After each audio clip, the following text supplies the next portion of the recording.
மதிப்புக்கும் மரியாதைக்கும் உரிய மாண்புமிகு அமைச்சர் ஆதவன் அவர்களே, நீங்க வந்து எங்களுடைய ஜென்சி டிஎம்கே மீட்ட பாத்திருக்கீங்க அப்படின்னு நினைக்கும் போது உண்மையிலேயே சந்தோஷமா தான் இருக்கு.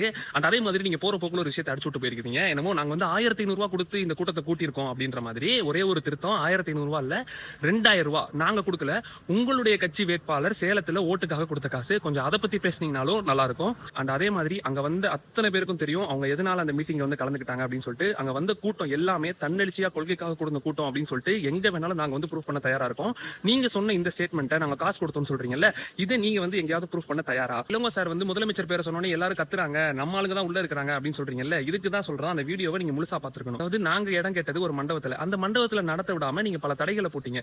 அந்த தடைகளை போட்டதுக்காக தான் முதலமைச்சருக்கு நன்றி அப்படிங்கிற மாதிரி சொல்லியிருப்பாரு. ஏன்னா அதனாலதான் நாங்க இன்னைக்கு அறிவாலயத்துல பிரம்மாண்டமா இந்த நிகழ்ச்சியை சக்சஸ்ஃபுல்லா நடத்தி முடிச்சிருக்கோம்.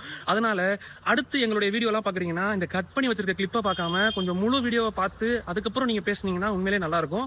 இது உங்களுக்கு மட்டும் கிடையாது, இந்த கட் பண்ணி போடுற எல்லாத்துக்குமே நான் சொல்லிக்க விரும்புறேன். அந்த மீட்டப்புக்கு வந்து சப்போர்ட் பண்ண எல்லாருக்குமே நன்றி. இப்ப இவர் சொல்ற மாதிரி 1500 ரூபாய் கொடுத்துதான் நாங்க கூட்டியிருக்கோம் அப்படின்னா அவர் எங்களை கேவலப்படுத்தல, வந்த உங்களையும் சேர்த்து தான் கேவலப்படுத்திருக்காரு. எத்தனையோ பேரண்ட்ஸ் தங்களுடைய குழந்தைகளை கூட்டிட்டு வந்திருக்கீங்க, உங்களையும் சேர்த்து அவர் கேவலப்படுத்திருக்காரு. அதனால நம்ம எல்லாருமே அங்க காசுக்காக கூடல, கொள்கைக்காக தான் கூடியிருக்கோம் அப்படின்னு நிரூபிக்க வேண்டிய கட்டாயத்துல நம்ம இருக்கிறோம். எங்களை கதறாதீங்க பதறாதீங்கன்னு சொல்லிட்டு நாங்க இளைஞர்களா கூட ஒரே ஒரு கூட்டத்தை பார்த்துட்டு நீங்க எல்லாரும் இப்ப கதற ஆரம்பிச்சிருக்கீங்களே, இந்த ஒரு மீட்டை போட நிக்க போறது கிடையாது.